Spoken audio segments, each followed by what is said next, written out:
ഏറെ ബഹുമാനവും സ്നേഹവും ഉണ്ടായിരുന്ന വ്യക്തിയായിരുന്നു ഫൈസലിക്ക. പക്ഷേ വിളിച്ചു വരുത്തിയിട്ട് ഇതുപോലെ അപമാനിക്കരുതായിരുന്നു.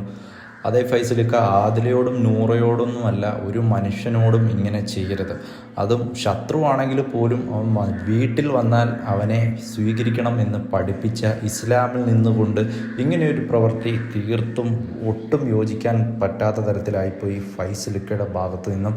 അപ്പോൾ സംഭവങ്ങളുടെ എല്ലാം തുടക്കം മലബാർ ഗോൾഡിൻ്റെ ചെയർമാനായിട്ടുള്ള ഫൈസൽ സാറിൻ്റെ ഹൗസ് വാമിംഗ് സെറിമണി നടന്നിരുന്നു ഇന്നലെ കോഴിക്കോട് വെച്ചിട്ട്.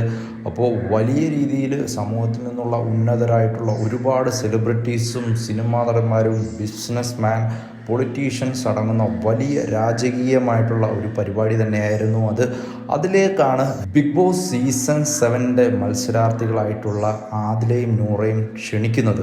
അപ്പോൾ ആദിലയും നൂറയും അവിടെ എത്തുന്നുണ്ട്, ഫൈസലിക്കായുമായിട്ട് സൗഹൃദ സംഭാഷണങ്ങളിൽ ഏർപ്പെടുന്നുണ്ട്, കൈ കൊടുക്കുന്നുണ്ട്, അവരുമായി നിന്ന് ഫോട്ടോ എല്ലാം എടുക്കുന്നതാണ്. അപ്പോൾ നമുക്കറിയാം, ഓൾറെഡി ബിഗ് ബോസിൽ വീട്ടിൽ കയറ്റാൻ കൊള്ളാത്തവർ എന്ന് മുഖത്ത് നോക്കി അവർക്കെതിരെ ഒരു പരാമർശം ഉണ്ടായിരുന്നു. സമൂഹത്തിലെ കുറച്ച് പേരെങ്കിലും അതിനെ ഇപ്പോഴും സപ്പോർട്ട് ചെയ്ത് അതിനെയൊക്കെ വലിയ രീതിയിൽ ആഘോഷിക്കുന്നുമുണ്ടായിരുന്നു. അപ്പോൾ അങ്ങനെയുള്ള രണ്ട് പെൺകുട്ടികളെ ഫൈസലിക്കായെ പോലെ ഒരു പ്രമുഖൻ, മലബാർ ഗോൾഡ് പോലൊരു വലിയൊരു സ്ഥാപനത്തിൻ്റെ ഒരു ഫംഗ്ഷനിൽ അവരെ വീട്ടിലെ അതിഥിയായിട്ട് ക്ഷണിക്കുക എന്ന് പറയുന്നത് വലിയൊരു കാര്യമായിട്ട് സോഷ്യൽ മീഡിയ മുഴുവനും ഇദ്ദേഹത്തെ അഭിനന്ദിച്ചതാണ്.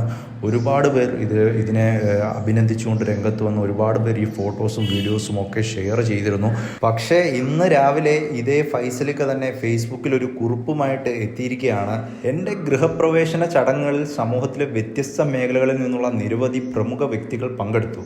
ആഗോളതലത്തിൽ ബിസിനസ് രംഗത്ത് പ്രവർത്തിക്കുന്ന ഞങ്ങളെ സംബന്ധിച്ചിടത്തോളം എല്ലാത്തരം സൗഹൃദങ്ങളും കാത്തു സൂക്ഷിക്കേണ്ടതുണ്ട്. എന്നാൽ എൻ്റെ പരിപാടിയിൽ 2 പെൺകുട്ടികൾ പങ്കെടുത്തത് എനിക്ക് മുൻകൂട്ടി അറിവുണ്ടായിട്ടില്ല. പൊതുസമൂഹത്തിൻ്റെ സദാചാര മൂല്യങ്ങളെ വെല്ലുവിളിച്ചും സ്വന്തം മാതാപിതാക്കളെ തന്നെ ധിക്കരിച്ചും സമൂഹ മധ്യത്തിൽ താറടിച്ചും പ്രവർത്തിച്ചുകൊണ്ടിരിക്കുന്ന അവരെ സ്വീകരിച്ചതിലൂടെ പുതുതലമുറയ്ക്ക് തെറ്റായ സന്ദേശം നൽകി എന്ന ആരോപണത്തെ മുഖവിലക്കെടുക്കുന്നു. മൂല്യങ്ങൾ സംരക്ഷിക്കുന്നതിൽ ഒരു വിട്ടുവീഴ്ചയും പാടില്ല എന്ന് തിരിച്ചറിഞ്ഞുകൊണ്ട് എൻ്റെ ആത്മാർത്ഥമായ ഖേദം അറിയിക്കുകയും സമൂഹത്തോട് ക്ഷമ ചോദിക്കുകയും ചെയ്യുന്നു. ഇത്തരത്തിൽ പരസ്യമായി ആദിലയും നൂറയും വ്യക്തിഹത്യ നടത്തുന്ന വിധം ആണ് ഒരു ഫേസ്ബുക്ക് കുറിപ്പ് ഫൈസലിക്ക പങ്കുവച്ചിട്ടിരിക്കുന്നത്. അപ്പോൾ അതിൽ സമൂഹത്തോട് മാപ്പ് ചോദിക്കുന്നു എന്നാണ് പറയുന്നത്. സമൂഹം എന്ന് പറയുമ്പോൾ ലാലേട്ടൻ ഉൾപ്പെടെ വീട്ടിലേക്ക് വീട്ടിൽ കയറ്റാൻ കൊള്ളാത്തവരെന്ന് പറഞ്ഞ അതേ പ്ലാറ്റ്ഫോമിൽ തന്നെ വീട്ടിലേക്ക് ക്ഷണിച്ച ലാലേട്ടൻ ഉൾപ്പെടെ ഉള്ള വലിയ വലിയ ആൾക്കാർ ഉൾപ്പെടുന്ന ഒരു സമൂഹത്തെയാണ് അദ്ദേഹം സമൂഹത്തിനോട് ഒന്നടങ്കം മാപ്പ് ചോദിച്ചിരിക്കുന്നത്. മതത്തിൻ്റെയോ രാഷ്ട്രീയത്തിൻ്റെയോ എന്തിൻ്റെ പേരിലാണെങ്കിൽ പോലും 2 പേരെ സ്വീകരിക്കാൻ താല്പര്യമില്ലാത്തവർ, അവർ നിങ്ങളുടെ മാനുഷിക മൂല്യങ്ങൾ തകർത്തു എന്ന് നിങ്ങൾക്ക് തോന്നുന്നുണ്ടെങ്കിൽ നിങ്ങൾക്ക് അവരെ ക്ഷണിക്കാതിരിക്കാം. അല്ലെങ്കിൽ നിങ്ങൾ അവരെ ക്ഷണിച്ചു, അവർ വന്നുവെങ്കിൽ നിങ്ങൾക്ക് അതിനെപ്പറ്റി മിണ്ടാതിരിക്കാം. എന്തായാലും മലബാർ ഗോൾഡ് ചെയർമാൻ ഫൈസലിക്കയെ പോലെ സമൂഹത്തിലെ വലിയൊരു വ്യക്തിയിൽ നിന്നുള്ള ഇത്തരത്തിലുള്ള മനുഷ്യത്വരഹിതമായ ഈ ഒരു പ്രവൃത്തിയെ സോഷ്യൽ മീഡിയ മുഴുവനും എതിർക്കുന്നുണ്ട്. വലിയ വിമർശനങ്ങളാണ് ഇദ്ദേഹത്തിന് നേരിടേണ്ടി വരുന്നത്. ഇപ്പോൾ തന്നെ പ്രതികരണവുമായിട്ട് ആദില നൂറയുടെ ഫ്രണ്ട് റസ്മിൻ രംഗത്ത് വന്നിട്ടുണ്ട്. അവരെ നേരിട്ടെത്തി ക്ഷണിച്ചാണ് അവർ പോയത്. ഏറെ ബഹുമാനവും സ്നേഹവുമുള്ള വ്യക്തിയായിരുന്നു ഈ ഫൈസലിക്ക. അപ്പോൾ അവരുടെ കമ്പനിയിൽ നിന്നും നേരിട്ട് ആളുകൾ എത്തി എല്ലാവിധ സൗകര്യങ്ങളും സ്വീകരണങ്ങളും ഒക്കെ നൽകി വളരെ നല്ല രീതിയിൽ തന്നെയാണ് അവരെ അവിടെ സ്വീകരിച്ചത്.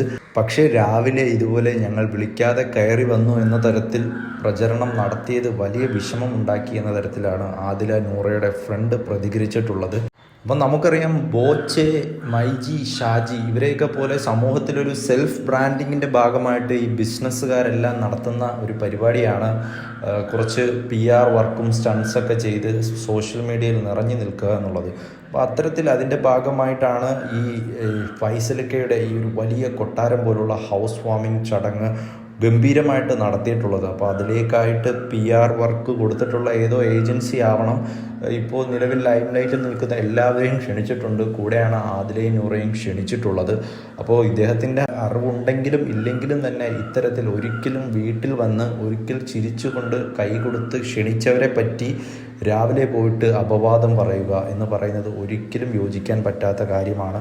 ഇപ്പോൾ മൈജി ഷാജിക്കൊക്കെ ഇതുപോലെ വലിയ രീതിയിൽ ഗ്രാൻഡായിട്ട് ഹൗസ് വാമിങ് ചടങ്ങുകളൊക്കെ നടത്തി ഒരുപാട് സെലിബ്രിറ്റികളൊക്കെ വന്ന് സോഷ്യൽ മീഡിയയിലൂടെയൊക്കെ നമ്മൾ കണ്ടതാണ്. അത്തരത്തിൽ മലബാർ ഗോൾഡിൻ്റെ പേരിൽ ഈ ഒരു ഫൈസൽ എന്ന് പറയുന്നൊരു പേര് നമ്മൾ ഈയിടയ്ക്കാണ് കേട്ട് തുടങ്ങിയത് തന്നെ.